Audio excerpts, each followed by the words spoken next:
Professor, University of Virginia is getting some attention. She appeared to offer students extra credit if they attend an event where they could learn how to, quote, stand in solidarity with Palestinians resisting occupation. That's a lot. Shannon Bream's anchor of Fox News Sunday. Shannon, how you doing? Good morning to you. First, let's get to the story. What happened here at UVA and what was offered?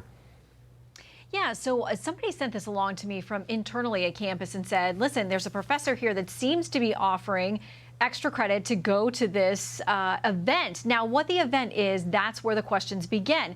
Is it simply about going to stand in solidarity with the Palestinian people? As we keep talking about, they are separate from Hamas. Most of them want nothing to do with Hamas. Hamas does not speak with them, for them. Or is it something different, like many of these campus events that we've seen that do devolve into those kinds of things? So we couldn't get confirmation on this, but we do know this. The Virginia Attorney General's office is looking into it and said they want to know exactly what's going on there and whether credit for a class at a university like UVA would be tied to encouraging students to engage in one of these things that in some ways has devolved into very ugly protests on some campuses. The Attorney General there in Virginia, Jason Miyares, wrote a letter. He said that groups like Students for Justice in Palestine have publicly stated that they plan Day of Resistance demonstrations this week.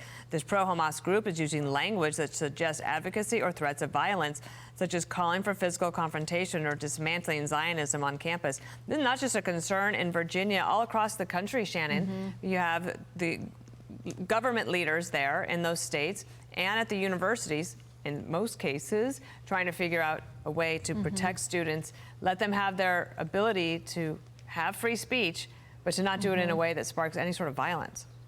Yeah, and that's a beautiful thing about this country is that we do have a protection of free speech. And of course, we know the First Amendment isn't around for speech that everybody loves and makes everybody happy and we all agree on. It's there for very divisive topics. We've got a guest on the show this weekend. Ben Sasse used to be a senator. He's now the head of the University of Florida system, who put out a letter that is unequivocal, saying it shouldn't be hard for university presidents to come out and speak against what Hamas has just done. And he spoke very eloquently at a vigil there on campus and said, I'm going to protect our Jewish students. They should never have to feel unsafe. But I'm also going to protect the right of anybody who has something to say to come and protest here.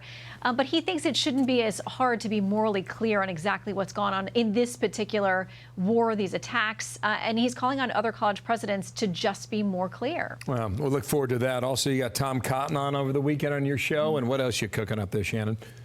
We do. Well, listen, we're going to look at what's happening across the world, of course, and talk about where we go on things like Ukraine funding. If you want to move more Israel funding, you guys know very well we need a Speaker of the House to do that. We don't have one yet. They are meeting now. Did they make any progress on that front? So we'll talk about how all of those things tie together. We do expect someone from the White House, too, should be able to confirm that name shortly. Okay, we'll be looking forward to that, Shannon. Thank you. Thanks, Shannon. We'll be watching. Thanks, guys. I'm Steve Ducey. I'm Brian Kilmeade. And I'm Ainsley Earhart. And click here to subscribe to the Fox News YouTube page to catch our hottest interviews and most compelling analysis.